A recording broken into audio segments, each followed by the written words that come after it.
अस्सलाम वालेकुम क्लास। उम्मीद है आप सब खैरियत से होंगे। कल हमने स्टार्ट किया था कौमी आमदनी की पैमाइश।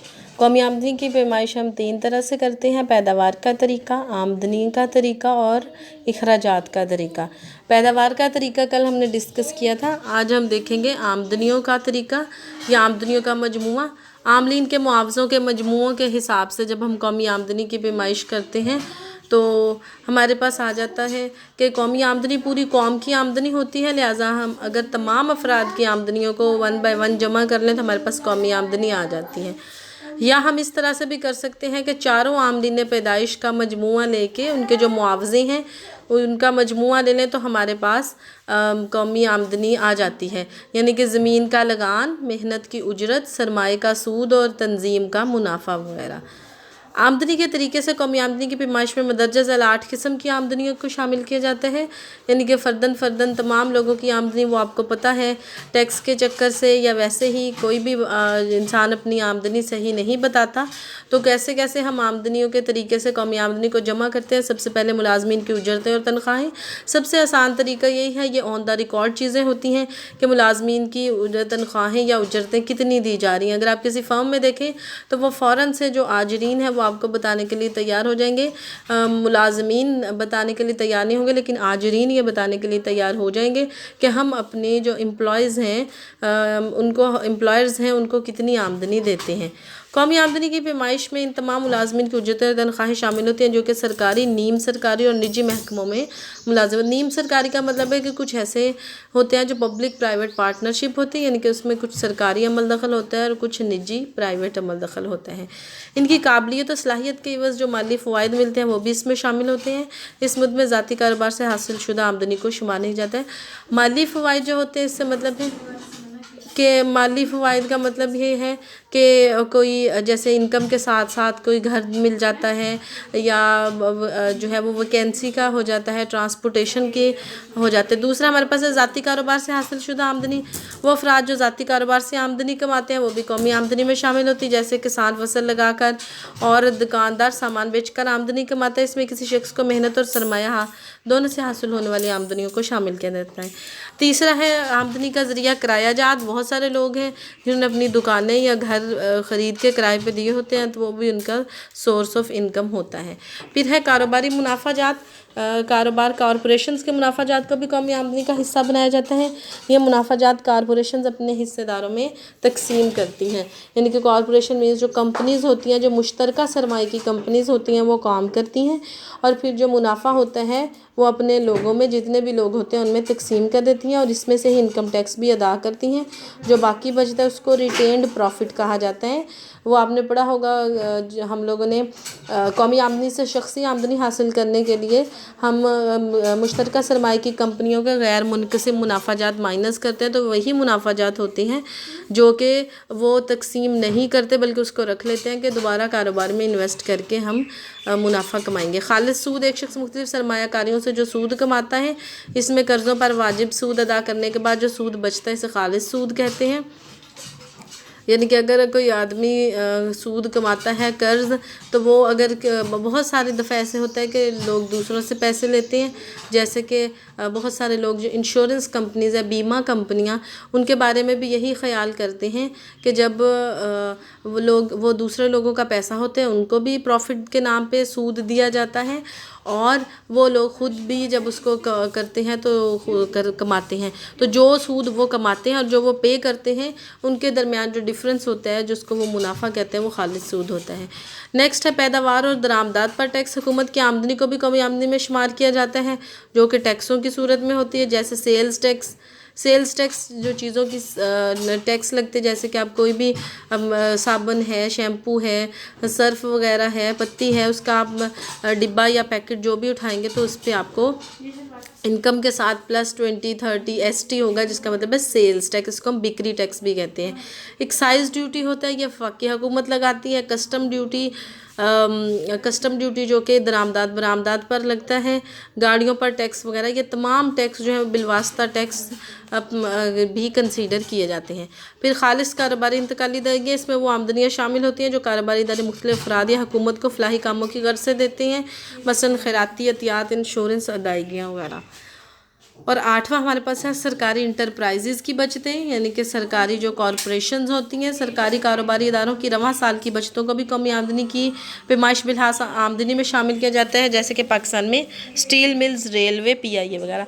नॉर्मली हम यही कहते हैं कि अगर हम कौमी आमदनी को आमदनियों के तरीके से जमा करें तो तमाम अफराद की आमदनी को हम जमा कर लें तो हमारे पास आमदनी आ जाती है। लेकिन आपने देखा कि इतने सारे तरीक़ों से अगर हम कौमी आमदनी को जमा करेंगे तो हमारे पास कौमी आमदनी जो है वो आती है। अगर हम सिर्फ आमदनियों को लें तो बहुत सारी चीज़ें जो है इसमें से स्किप हो जाती हैं, जैसा कि सूद भी शामिल होते हैं, कारोबारी हज़रात के मुनाफाजात भी शामिल होती हैं, पैदावार और दरामदात पर टैक्स भी इसमें शामिल होता है।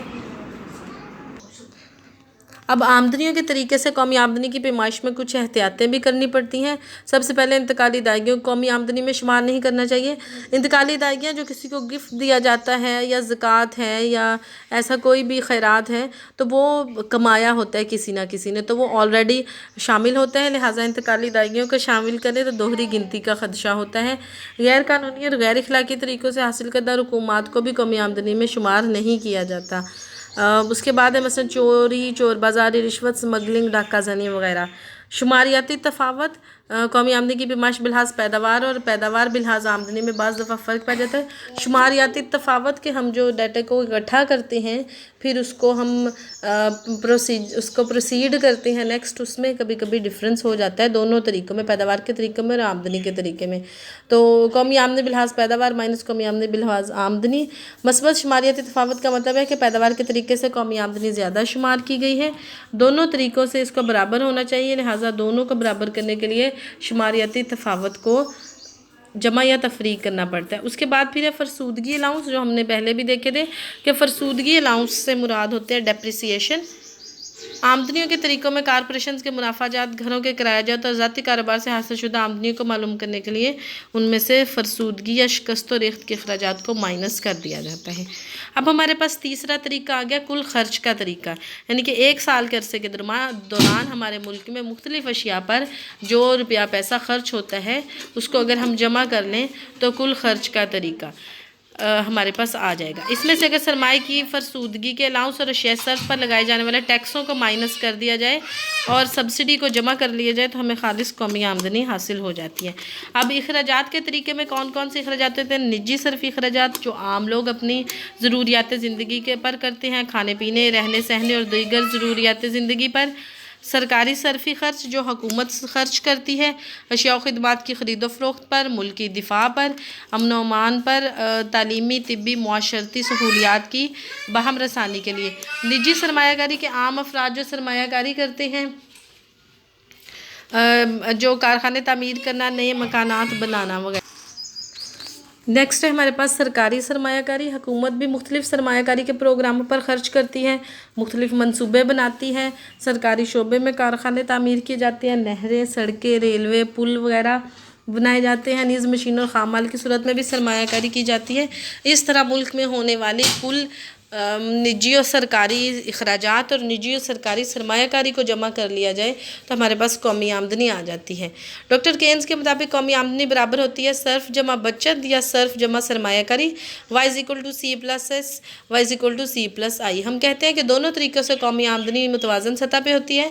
अगर हम करें Y=Y तो Y एक हमारे पास Y बराबर है C+I के, उसके नीचे हम C+SI लिख देंगे, और दूसरा Y हमारे पास बराबर होता है C+S के, तो C+S आ जाएगा।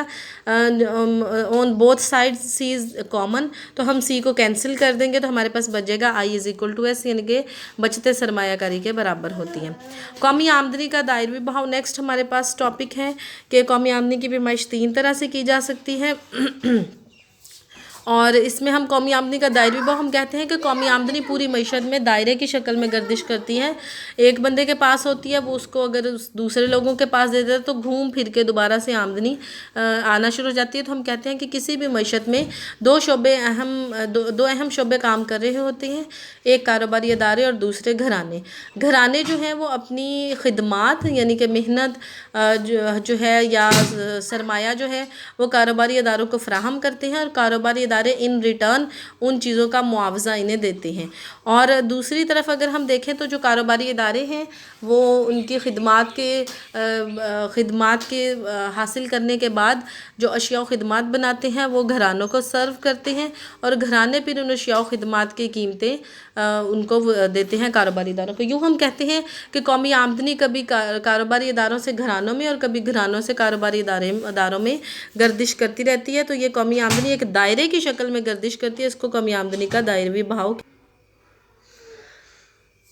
तो लिहाजा हमारी इसी तरह हो जाएगा, अगर लोग ज़्यादा काम करने वाले होंगे तो वो ज़्यादा अपनी सर्विसेज कारोबारी इदारों को देंगे और वहाँ से ज़्यादा इनकम जनरेट होगी। जब इनकम ज़्यादा जनरेट होगी तो वो लोग अपनी जो ज़रूरियात ज़िंदगी है वो भी ज़्यादा ख़रीदेंगे, तो लिहाजा कौमी आमदनी ज़्यादा बढ़ेगी। और अगर लोग सुस्त हैं, काम नहीं करना चाहते, तो वो काम नहीं करेंगे, तो लिहाजा कौमी आमदनी ज़्यादा जनरेट नहीं होगी। ये आज के लिए आपका इतना ही काफ़ी है। नेक्स्ट इंशाल्लाह फिर हम नया टॉपिक स्टार्ट करेंगे। लिंक मैं आपको यूट्यूब चैनल का दे रही हूँ, उस पर आप जाएँ तो आपको आपके काफ़ी सारे लेक्चर्स वहाँ पे मिल जाएंगे। अल्लाह हाफिज़।